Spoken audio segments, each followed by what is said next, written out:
Light house বিষণ্ণ নীরবতার এক অতিথি। বিশাল সমুদ্রের মাঝে যেমন একা, আমি ঠিক তেমনি তার মতো একা। চারিদিকে পানির অজস্র ধারার মাঝে দাঁড়িয়ে থাকা এক স্তম্ভ।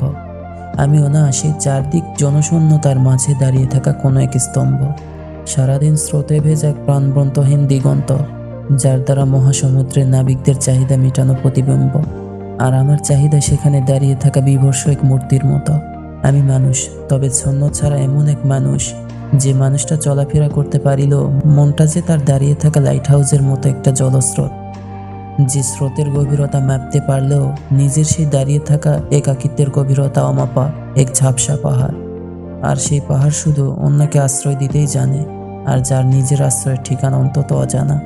দেখছি তো, এই যে সারাদিন সমুদ্র দেখছি, সারাদিন ঢেউর জড়ানো স্রোতজ দেখছি। দেখছি আমাকে তিলে তিলে সমুদ্র ঢেউ জলের যে আঘাত নামক সুগন্ধ। কিছু না করতে পারা এক প্রাণবন্তহীন অঙ্গ। মানুষে কি এমন হয় নাকি?